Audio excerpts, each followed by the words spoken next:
മുംബൈ താജ് ഹോട്ടലിൽ ബോംബ് ഭീഷണി.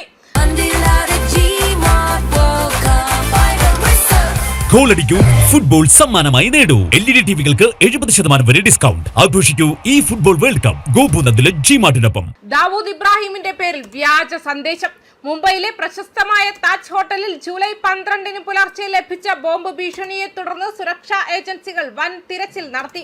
Navi Mumbai police control റൂമിലേക്ക് പുലർച്ചെ 12:13 വന്ന ഫോൺ കോളിലൂടെയാണ് ഭീഷണി സന്ദേശം ലഭിച്ചത്. അധോലോക നായകൻ ദാവൂദ് ഇബ്രാഹിം ഹോട്ടലിനുള്ളിൽ ബോംബ് വെച്ചിട്ടുണ്ടെന്നായിരുന്നു വിളിച്ചയാളുടെ അവകാശവാദം. സന്ദേശം ലഭിച്ച ഉടൻ തന്നെ Mumbai police, crime branch, bomb detection and disposal squad എന്നിവരുടെ നേതൃത്വത്തിൽ ഹോട്ടലിൽ സമഗ്രമായ സുരക്ഷാ പരിശോധന നടത്തി. അതിഥികളുടെയും ജീവനക്കാരുടെയും സുരക്ഷ ഉറപ്പാക്കാനായി ഹോട്ടലിലെ എല്ലാ ഭാഗങ്ങളിലും സംഘം പരിശോധന നടത്തി. എന്നാൽ മണിക്കൂറുകൾ നീണ്ട തിരച്ചിലിനൊടുവിൽ സംശയാസ്പദമായി ഒന്നും കണ്ടെത്താനായില്ലെന്ന് പോലീസ് ഔദ്യോഗികമായി സ്ഥിരീകരിച്ചു. ഇതൊരു വ്യാജ ഭീഷണിയാണെന്ന് പ്രഖ്യാപിച്ച പോലീസ് വിളിച്ചയാളെ കണ്ടെത്താനുള്ള അന്വേഷണം ഊർജിതമാക്കിയിട്ടുണ്ട്. നവി മുംബൈയിലെ തുർബയിൽ നിന്നാണ് ഫോൺ കോൾ വന്നതെന്ന് പ്രാഥമിക അന്വേഷണത്തിൽ കണ്ടെത്തിയിട്ടുണ്ട്.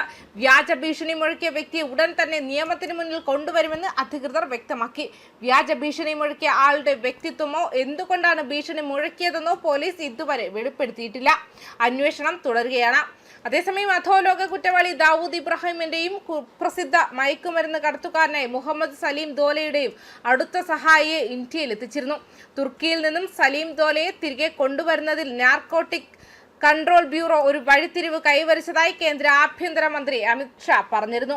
സലീം ദോലയുടെ അറസ്റ്റ് എല്ലാ മയക്കുമരുന്ന് കുറ്റവാളികളെയും സംഘടിത കുറ്റകൃത്യ സംഘങ്ങളിലെ അംഗങ്ങളെയും നിയമത്തിന് മുന്നിൽ കൊണ്ടുവരാനുള്ള നരേന്ദ്രമോദി സർക്കാരിന്റെ ഉറച്ച ദൃഢനിശ്ചയത്തെ പ്രതിഫലിപ്പിക്കുന്നുവെന്നും അദ്ദേഹം പറഞ്ഞു.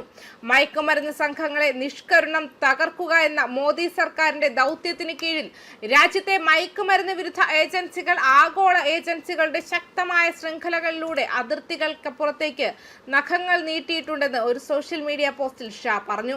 ഓപ്പറേഷൻ ഗ്ലോബൽ ഹണ്ടിന്റെ ഭാഗമായി അന്താരാഷ്ട്ര ഇന്ത്യൻ രഹസ്യാന്വേഷണ ഏജൻസികളുമായി അടുത്ത ഏകോപനത്തോടെ നാർക്കോട്ടിക് കൺട്രോൾ ബ്യൂറോ സലീം ദോലയെ തിരിച്ചെത്തിക്കുന്നത് ഉറപ്പാക്കി. പുലർച്ചെ ന്യൂഡൽഹിയിലെ IGI വിമാനത്താവളത്തിലെത്തിയപ്പോഴാണ് NCB അദ്ദേഹത്തെ കസ്റ്റഡിയിലെടുത്തതെന്നും വ്യക്തമാക്കിയിരുന്നു. ഇന്ത്യയിൽ നിരവധി മയക്കുമരുന്ന് കടത്ത് കേസുകളിൽ പ്രോസിക്യൂഷന് വേണ്ടി തിരയുന്ന സലീം ദോല ഇന്ത്യൻ നിയമനിർവഹണ ഏജൻസികളിൽ നിന്നും ഒളിവിൽ കഴിയുകയായിരുന്നു. വർഷങ്ങളായി മിഡിൽ ഈസ്റ്റ്, ആഫ്രിക്ക, യൂറോപ്പ് എന്നിവിടങ്ങളിലെ നിരവധി രാജ്യങ്ങളിലായി വ്യാപിച്ചു കിടക്കുന്ന ഒരു പ്രധാന അന്തർദേശീയ മയക്കുമരുന്ന് കടത്ത് സിൻഡിക്കേറ്റ് ദോല സ്ഥാപിച്ചിരുന്നു.